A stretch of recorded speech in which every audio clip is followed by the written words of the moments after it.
Welcome back, everyone, to the Dharma Realm podcast, and we hope you enjoyed your summer and your August off, but it's September, so we're back with suffering. Yes. What better way to start? That the first noble truth is generally translated by almost all scholars as, quote, the noble truth of suffering. And is interpreted to mean that life, according to Buddhism, is nothing but suffering and pain. Both translation and interpretation are highly unsatisfactory and misleading.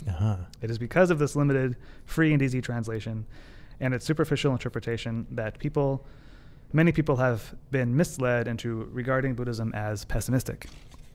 And then he goes on to say, first of all, Buddhism is neither pessimistic nor optimistic. If anything at all, it is realistic. I like that. A man after my own heart.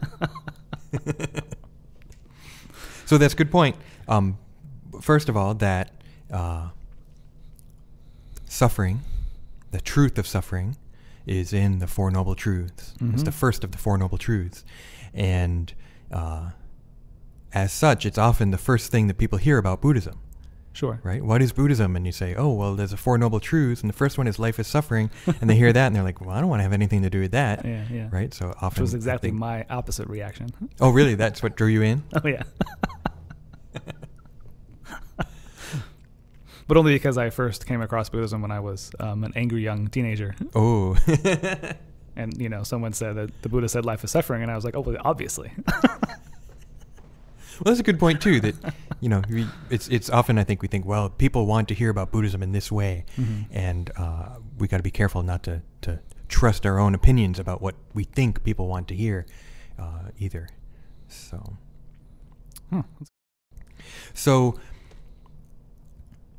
I think one of the key things, too, is in the Four Noble Truths is that, yes, the number one is life is suffering.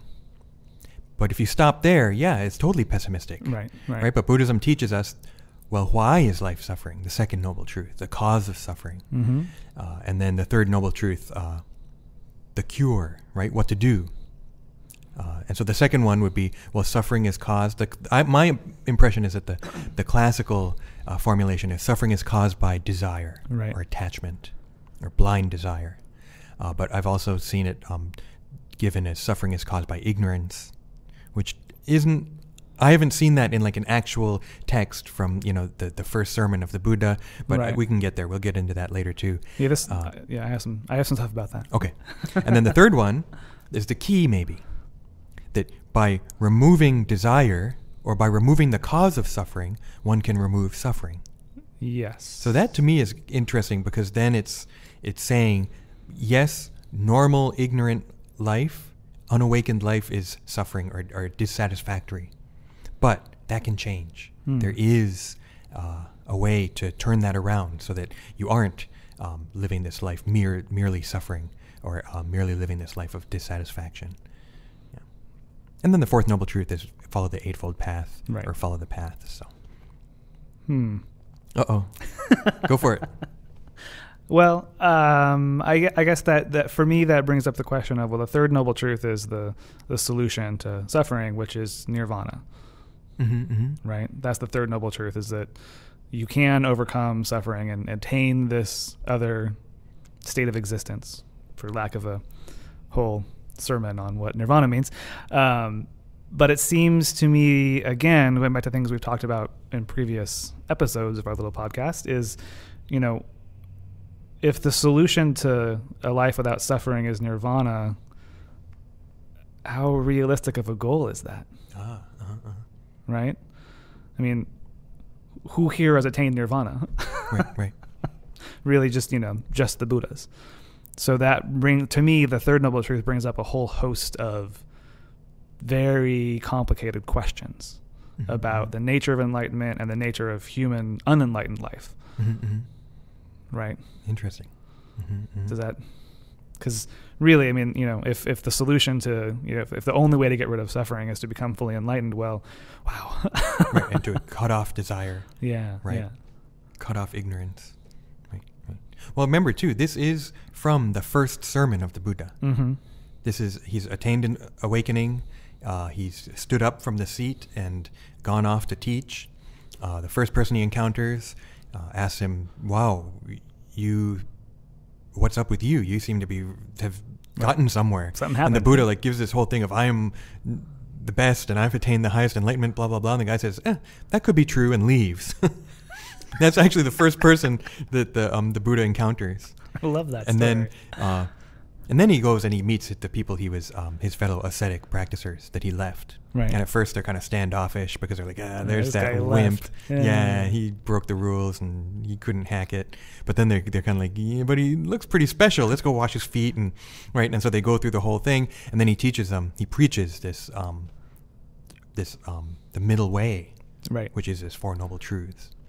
So when you look at it in that sense, I mean, and they became monks, right? Yeah, and yeah. in that context, it's a high level teaching. A lot of times we say, Four Noble Truths, basic Buddhism.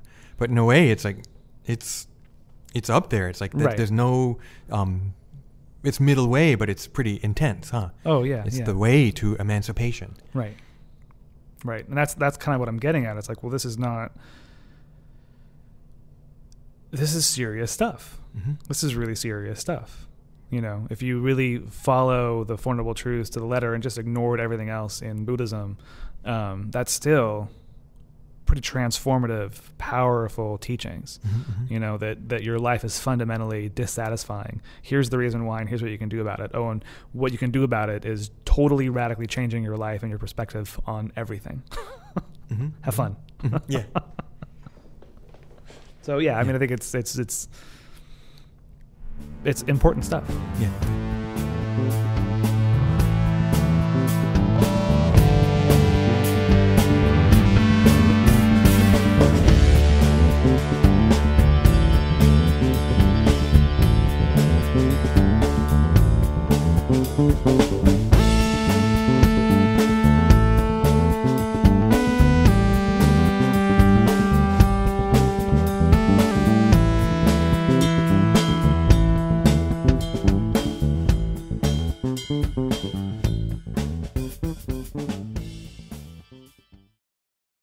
How much of that do we want to cut out?